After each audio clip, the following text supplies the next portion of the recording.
This is 2023's Hitman. Warning! Spoilers ahead.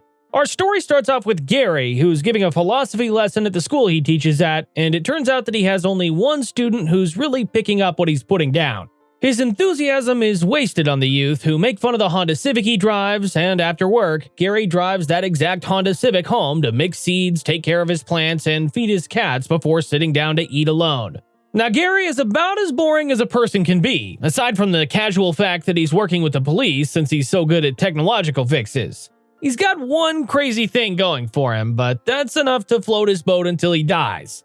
Either way, Gary felt pretty at peace handling the records for the police in a van, and he suddenly gets promoted to being a contract killer since their actual cop partner has been suspended. Phil and Claudette give Gary his alias for the mission, and after having a mini panic attack, Gary heads in to meet their target. Maybe I'm just paranoid, but I would believe Gary to be a contract killer with those jorts. Well, Gary goes to Jasper to take his mic pack and get some tips and tricks, and even Jasper thinks that Gary could pull this off with his look. Jasper tells Gary to change his jorts, and he takes Phil's jeans instead. After psyching himself up, Gary heads into the restaurant to meet with the target, and he finds Craig waiting for him. Claudette and Phil are listening in on the conversation, and they're amazed by how well Gary is pulling off the mean guy act. Craig ends up believing Gary, but when Gary can't get a specific phrase from him, he goes more into detail about what he's looking to pay for. Gary just wants Craig to admit that he wants someone dead, but he's saying everything but the precise words. Gary goes into gruesome details about how professional he is with disposing of the body, and Craig finally tells him exactly what he wants to hear. Well, that's a done deal, and Craig is now arrested. I'm more amazed that he was going to pay $5,000 to have someone killed. You'd think it'd be more expensive than that. Phil and Claudette celebrate Gary's win when he gets back to the car, and they give him a ride back to the station. On the way, they get a taste of the real Gary as he talks about his birding adventures, and they've lost all interest in him. After Gary gets out of the car, Phil and Claudette think that he's able to think like a real psychopath, and they want him to take Jasper's spot permanently. After Gary gets home, he gets a message from Walt, who's looking for a hitman, and Gary decides that this will be his next fake client. He meets him at dinner. Sure enough, he ends up behind bars next. Gary continues this trend as he meets other people who are searching for a hitman, and he just gets deeper and deeper into the role. Gary has committed to this job, and he's dressing up as different characters to match his clientele. He even hopped on YouTube to watch makeup tutorials. I don't really see how this could go wrong unless he starts believing he's actually a hitman. Gary continues teaching his class at university though, and his pregnant ex, Alicia, shows up one day to have a friendly conversation about people changing. While they talk, Alicia questions him on what it's like to be out from behind the desk with the police, and he couldn't be happier with his new role. It's opening up his mind to a whole new world, and he can't believe how many people who are in love would turn to hiring a hitman. Alicia definitely questioned if Gary was ever passionate enough to want that when they were together and going through their breakup, and she definitely thinks that he should start dating again. Gary thinks that she might be right, and he heads to the police department for a meeting with the captain and the team. Apparently, Jasper's suspension is over, and he wants his job back. I don't think anyone else wants that to happen, though, and it looks as though Gary is way better at being a murderous psychopath than Jasper, who actually looks the part in a rugged way. The captain tells Jasper that he needs to lay low and keep his mouth shut, and he lets Gary continue doing the job. Gary heads to his desk to research Madison as his new client, and he tries to come up with the best character to play as for their meeting. When it's time to meet Madison, they meet at a local restaurant, and it looks as though Madison might be dealing with an abusive, controlling husband. Gary gets caught up with Madison's charm, and the two of them seem to make a connection while talking about murderous, smothering cats.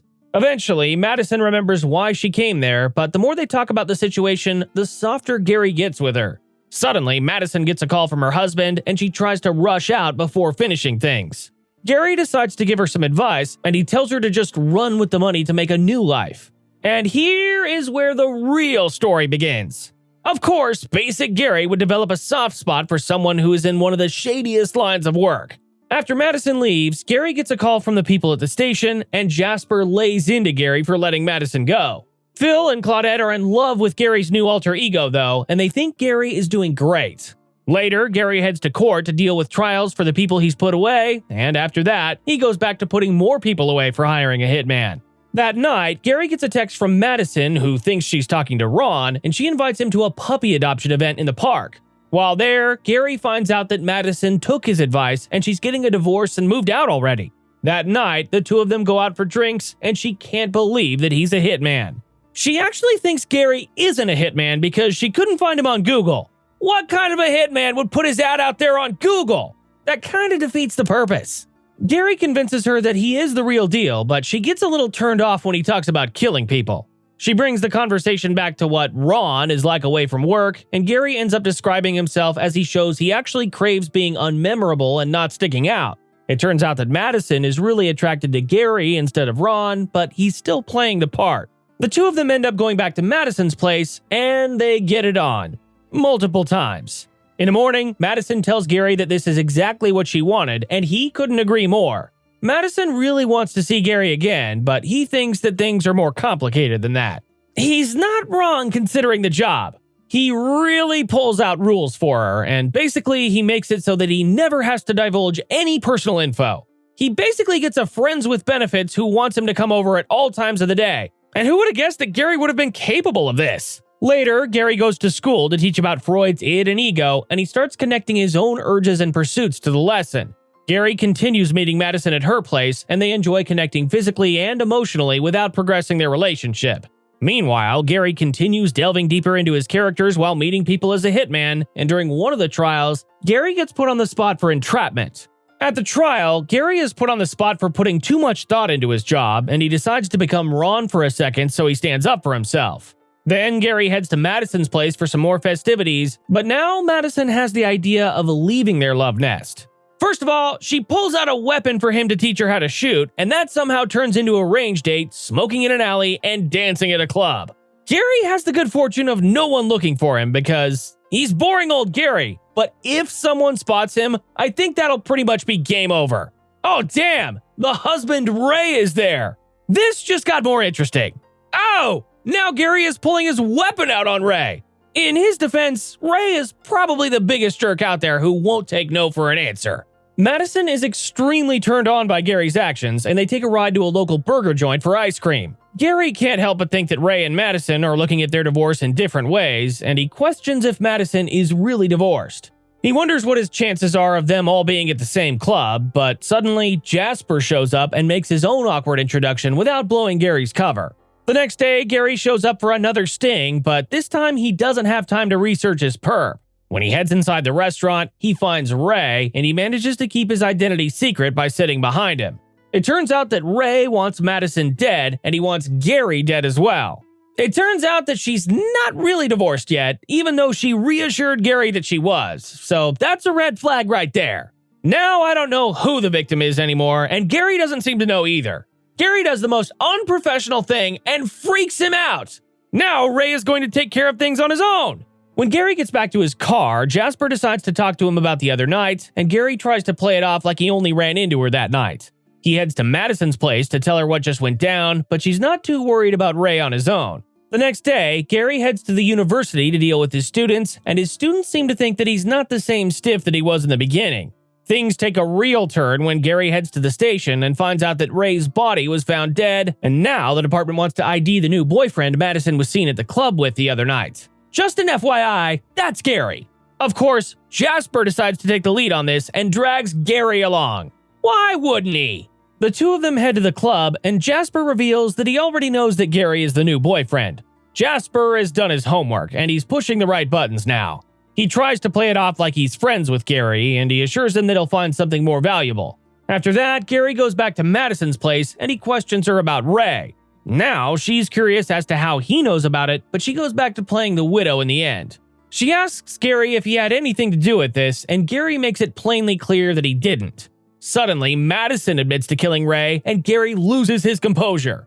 Finally, Gary comes clean, and he tells her that he's an undercover assistant to the police.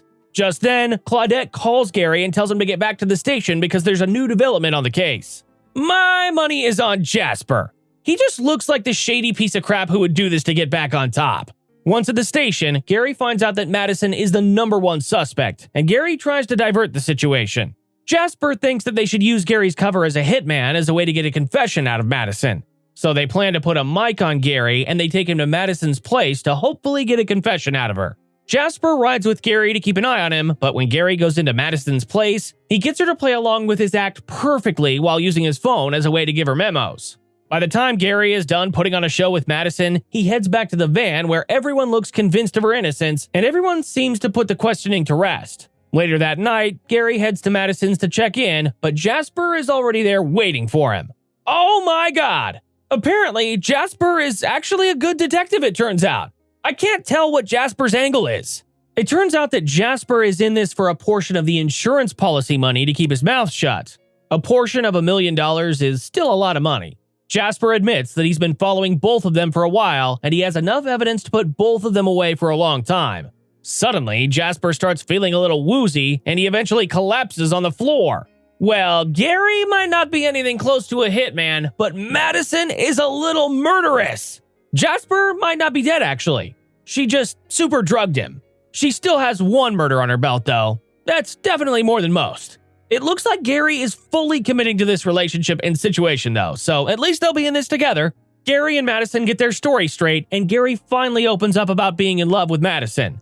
What better time to admit your love than while in the middle of a murder? While Gary is getting intimate with Madison, Jasper takes his last breath.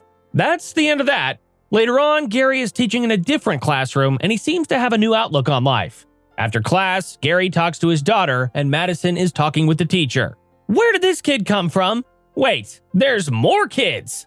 Did that much time pass and they still look that good? The family seems completely normal, and everyone gets their happy ending. Then the credits roll. It also turns out that this is a semi-true story, aside from Gary killing someone.